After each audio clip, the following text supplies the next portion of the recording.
Hello, welcome to Character in Action from the 7 Degrees of Change Foundation. I'm Matthew J. Norcross here at beautiful Congdon Yards in High Point, North Carolina. Now, today's guest needs no introduction. Greg Rowles is a longtime entertainer in the North Myrtle Beach area, having been the MC at the Alabama Theater for over 20 years, and is now opening the Greg Rowles Legacy Theater in North Myrtle Beach. And he joins us now from there. Greg, thanks for being on the show. Hey, Matt, it is so good to be with you. Thank you for this opportunity. Really appreciate it.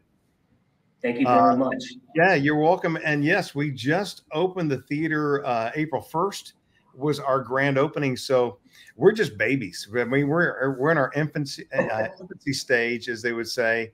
But everybody has been so supportive, so excited, including you. So thank you so much for having me on your show today. You're very welcome.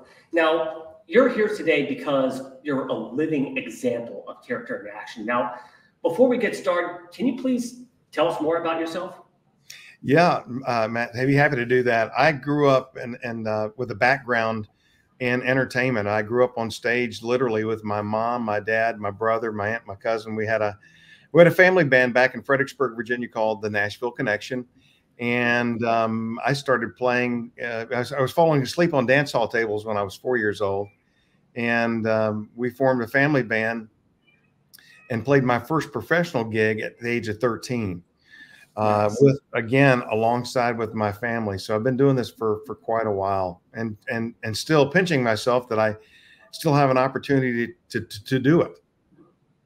Yeah, that's quite an amazing life you have. And it's also amazing that your whole family is basically a family of entertainers, you know? Yeah, again, it was really, I didn't think of it then, how cool it was, but, we spent the week rehearsing in the basement at the house. And on the weekends, we would go out and play. I always joke and tell people we played the animal circuit, played the Elks Lodge, Eagles Lodge, and the Moose Lodge. And we did that all over the Northern Virginia region. And I mean, talking about cutting my teeth in the entertainment business at an early age was something I look back on now as quite a treasure, because not a lot of people would get to do that even as a kid. Mm-hmm. And I was in places, Matt, that I was way too young to get into these places, but because I was part of the band, and we go. But I did that through middle school, high school, my college career. And then after college, I started a little consulting firm outside of DC, and did that for just a couple of years. But I was still playing music 4 and 5 nights a week, and ended up playing 7 nights a week. And then Brandy and I moved to Nashville, Tennessee, because I got a job there. I auditioned for a place called Opryland USA, which is no longer, but it was a theme park. It was a show park. And they offered me a job in the country music show there. So I was there for 3 years, and that's when Ed McMahon came calling, and that's how I got on Star Search. Star Search, nice. I remember watching the original. No, it wasn't the original, actually. I was about 11 years old when it got revived. So mm-hmm. That's how I know the name Star Search. Yeah, sure. A lot of people. Yeah, people don't know Ed McMahon now. Right. Johnny Carson's sidekick for all those years, but now that's the equivalent of the American Idol or The Voice. That's what it was back in the 80s and 90s, was Star Search, Ed McMahon Star Search. If you wanted to get recognized, you had to get on that show. Well, I was on that show for 9 weeks and won Male Vocalist of the Year in '94, and that kind of propelled things for my musical career, as Colonel Tom Parker, Elvis's longtime manager, was watching me on the finals of that show. And the next thing I know, I'm on a plane going out to see the Colonel and having lunch with the Colonel. And he became a friend of mine until the day he passed away. And he got me my first agency deal with Buddy Lee Attraction. So all of a sudden I was on the roster with Willie, Waylon, Lori Morgan, Riley Millsap, Ricky Van Shelton, Mark Chestnut, all my heroes at the time. And my name was on the roster with them. So it was quite surreal. And then the exact same week to be invited to be on the first televised portion of the Grand Ole Opry. And I'd done the Opry a few times before that, but I became a regular on the Grand Ole Opry and a regular on a show called Music City Tonight, which used to be on the Nashville Network. That was a nightly entertainment show as well. So things just really took off after Star Search. It opened up a lot of doors for me. And that's how I ended up in Myrtle Beach, Matt. The folks that produced the show at the Alabama Theater are the same ones that hired me in the early 90s at Opryland. So that's how I ended up here. I came for 1 year, and that turned into what is now 24 years in Myrtle Beach. And it's been a great place to raise my family, and ultimately an incredible place to grow my career, musical career. And I fell into a television career as well, because now for the last 20 years, I've hosted 2 shows on our Fox affiliate, FXB Fox TV. Yeah, that's quite an amazing career that you got. Not to mention North Myrtle Beach is the Myrtle Beach area in general is a great vacation spot if you have a family as well. Yeah, Matt. Hey, you're one to prove that. I mean, you came here as a kid all the time, right? Vacationing here. Right. Yep. And so how do you define character? Well, I always thought my dad was a great man of integrity and character, and the way he held himself, the way he displayed himself to others. But he was just this incredibly kind gentleman, and he was a guy that he shed a lot of grace to others. Sometimes when he didn't want to do that, and I think that he passed that trait along. I feel like he passed that trait along to me. He was he was a patient guy. I'm not a patient guy. He was a patient guy. But right. Character to me is just I think that's just the way the way you conduct yourself. I know this is not a trick question. Hey, I'm in an interview. Sorry about that. I'm in the dressing room. So I heard somebody say, or maybe I read it one time, Matt, integrity is the way you act when nobody's watching. Mm-hmm. Right? You always want to be your best, right? But how are you behaving when nobody's watching you? Right. That's integrity. My dad was a man of great integrity. He was the honest Abe guy of the family. He was just he would tell you gently his beliefs, his opinions, but he was never overbearing. I don't know if that answers your question, Matt. Oh, it answers my question. Great. So moving on, do you mind telling us a story of witnessing either in person or in history, someone that was a true Phoenix, someone that was a role model leading by example and making the world a better place? Wow. There are a few people that have come through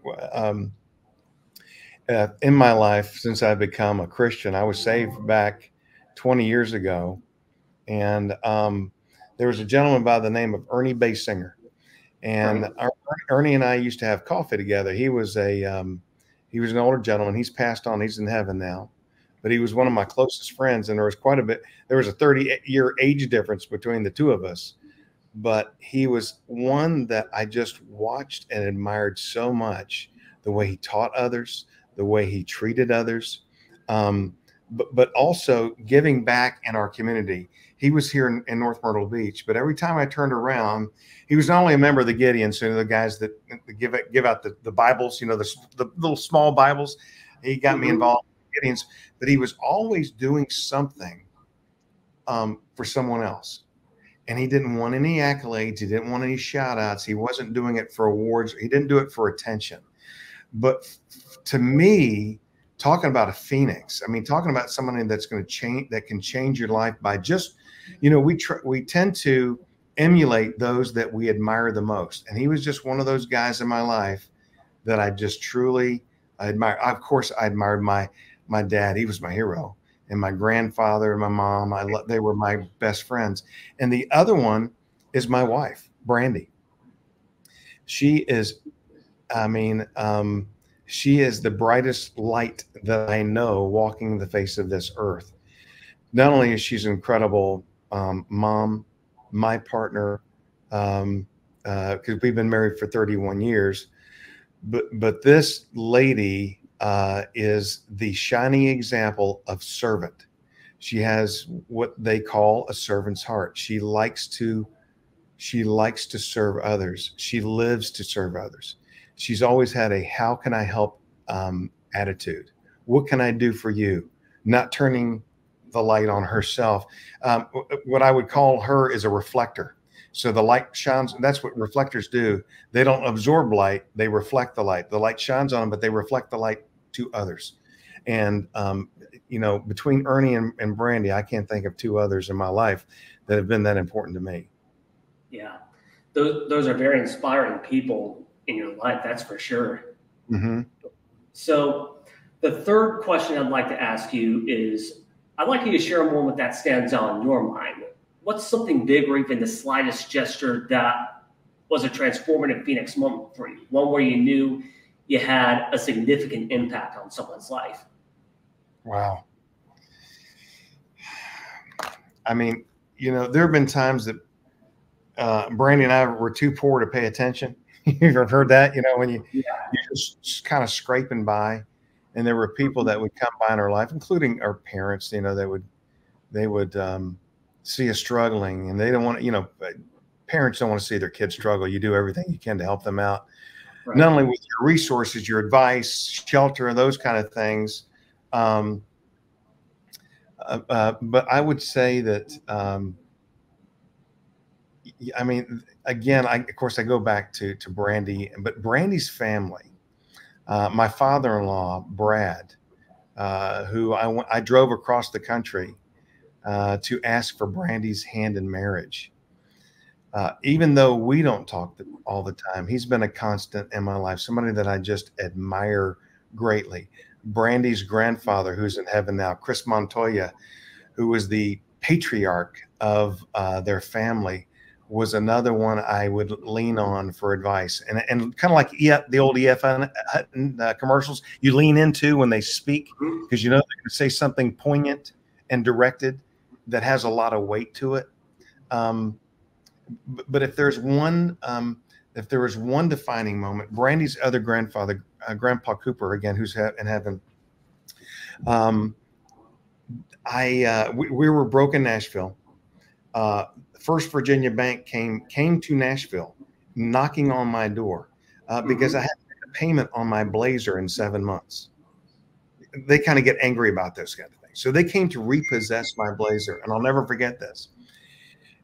I called Grandpa, who wasn't my blood grandpa, but he was my grandpa, and he wrote a check to pay off this Blazer, which at the time probably wasn't much. It was like, you know, just over $2,000. But to me, that might have been that could have been $2 million, right? But he didn't make a thing of it. And it was a turning point in my life of selfishness, not selfishness, but unselfishness and selflessness, I guess is what I'm trying to say. Right. He didn't expect that money back. He never put he never tied a rock to it. He said, "This is a gift from me. I just want to see you do well." Right. And it was one of those moments when we were just so downtrodden, we had nothing to cling on to. And that was just a huge ray of hope. And I remember begging and pleading for this lady. I said, "Can you give me a day, just a day, to figure out something?" And sure enough, by the grace of God, she did. And that next day, Grandpa paid off my Blazer. Wow. That is an incredible story. Yeah. Yeah. But it changed my way of thinking, Matt. Mm-hmm.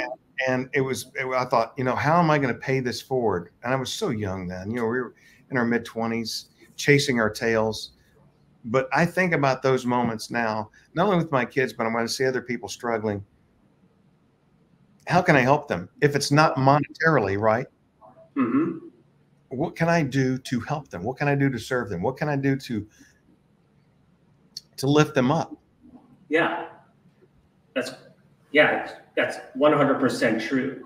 Mm-hmm. 100% true. So let's move on to some of the traits that I want to talk about. We're not going to have time to talk about all of them, but I will talk about a few. So, okay. So let's talk about responsibility first. Now, operating a theater like, you know, Greg Rowles Legacy Theater, that is a huge responsibility. Yeah. And how how you manage it, and how did you manage your previous job at the Alabama Theater? Well, this new schedule for me is really an old schedule. The difference is now that I'm my partner Brad is on the construction side. Brad Alexander, who is a complete genius when it comes to this build out of this beautiful theater that we house now on Main Street, North Myrtle Beach. I'm the production side. So before, where my role at the Alabama Theater was a little bit more limited, I was the featured entertainer and the MC. At the end of the night, I packed my stuff and I went home. And I didn't think about it until the next day when I came in and the curtain opened and I did my thing again. So now, as you said, owning a business, there are a lot of other responsibilities. So from the front of house all the way to the top of the house, in fact, I just left a staff meeting. So you're hearing about all the ins and outs of the other departments in the theater and making decisions based on all of those things, including marketing, ticketing, concessions, ordering. You know, I'm hearing, but we've got some great people in place. So my day starts at 5:30, 5:45 in the morning when I get up and I have a devotional with Brandy. And then I prep for my morning show, which is called Carolina AM. Well, that's on FXB, Fox TV. After I finish that, I go into a read through and then a taping of Not the News for the nightly show. And that airs at 10:35 because I'm usually still just getting away from the theater. So that's pre-taped. And then the afternoons, I go out and do commercial work for the station as well. So I'm wearing a few more hats than I did in the past. But, you know, when our kids were younger, Matt, I was in ministry for 14 and a half years. So my days were long then. And people continue to ask me, how do you do all this in one day? And I will tell them that God gives me he makes the calendar. And I'm here to fill it. I mean, and I like being busy, but people would be surprised how much time that we still set aside our family time, our couple time, our family time, and God just takes care of it. And the good news is I really love what I do. I love entertaining, and all of my jobs are doing that. I've always been a people person, love people, and all of this. It all falls inside the brackets. Now I'm learning a lot about running a business because I've never run. I had that small consulting firm, but now there are a lot of employees that are here that are under our responsibility too. So I'm leaning on Brad for a lot of that because he's had a lot of those businesses before. And again, I've learned a great deal in the last year and a half. But now it's kind of the rubber meets the road because now the reality is we're open and the show is up and running every night. Yeah. You know what they say, love your job and you'll never work a day in your life. Isn't that right? Amen, Matt. Amen, brother. I love it. Yes. Yeah. So let's move on to the trait of trustworthiness. Now, I've told many of my guests that the trait of trustworthiness, it's a lost art, and it's especially true in the music and entertainment industries in general. Now, how do you define and live out the trait of trustworthiness? And more importantly, how do you instill it in others? Well, first of all, I think you do that by the way you lead your life, showing others how you do that. And when you confide in somebody and saying, listen, this is between you and me, you keep it between you and me, right? I don't think trust is something that you just immediately gain. I think then trustworthiness is something that is built over time. You know, if I met you on the street, I go, well, I don't trust you. I don't know you. To give you the benefit of the doubt, going, I'll trust you. But usually trusting people comes with pouring into each other's lives and working daily with them, either in a work environment, or even, when you talk about your friends, I mean, you talk about your close friends. Those are the ones you trust with things that are in the vault from high school, right? They're not going to tell anybody, but you trust them with that. That just comes over time. And including, you talk about your spouse. I mean, that's that I confide in Brandy with everything. If you tell me something, I'm going to tell her. I don't hide anything from Brandy. In fact, I've had people say, well, listen, can you keep a secret? It's just between you and I. I said, I can't do that. Don't tell me unless you don't want me to tell my bride. Because we not only do we share everything, but we do pray over everything, and I don't make light of that. We pour a lot of prayer into those things as well. Yeah, that's a good way to put it when it comes to a trait of trustworthiness. Mm-hmm. Now, the next trait I want to ask you about is citizenship. Now, what does it mean as an entertainer and just an overall resident of North Myrtle Beach to be a good citizen? No, that's great. And I think some of that comes back with integrity, trustworthy over time, right? But here's what I tell young people, Matt, like yourself. I said, to be a part of a community, no matter where you are, you have to be in the community. You have to be serving. You can't just do your job as much as you love it. You can't do your job and just go home. Right. How are you going to help others? Well, that's going to take some time, right? You got to give of yourself to give to others, but to be a part of a community, you have to be in the community, serving somehow. Volunteerism is just one of those things that we forget sometimes, and we think sometimes, well, we're going to go bless somebody, right? We're going to give up our time, and I guarantee you, most of the time, 99% of the time, you're going to get the blessing out of whatever you're happening to pour, that person you're pouring into, the organization you're pouring into, whatever it happens to be, philanthropy, social, you're going to be the one that's blessed. I think God made us that way. He made us a community people. He made us to love on others. He made us to serve others. And that's talking about citizenship. It doesn't get any better than that. Serving. Yeah, exactly.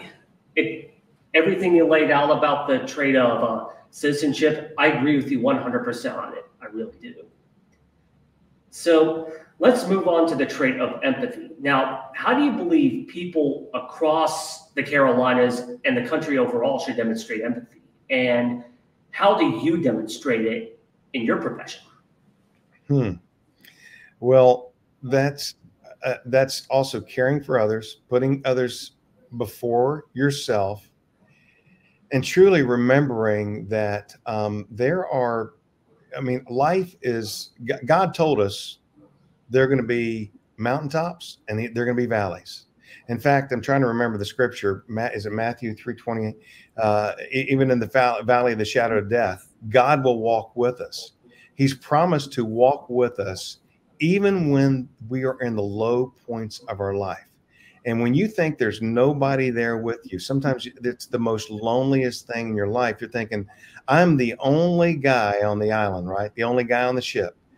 And along comes someone to remind you, to encourage you, to lift you up that, you know what? It's going to get better. This valley will not last forever. The winter will not last forever. There is a spring that is coming after a winter. And to empathize, I think it's important, the older you get, the more of those valleys, the mountaintops you go through all those seasons. And then you begin to understand what other people are truly feeling when they're at their peak. So you get to celebrate with them, but you also get to shepherd them when they're in the place of when it's dark and it's lonely and it's desolate. You're there to remind them also that, hey, God's got this, and I love you, and I'm here to help you any way that I can as well. Nice.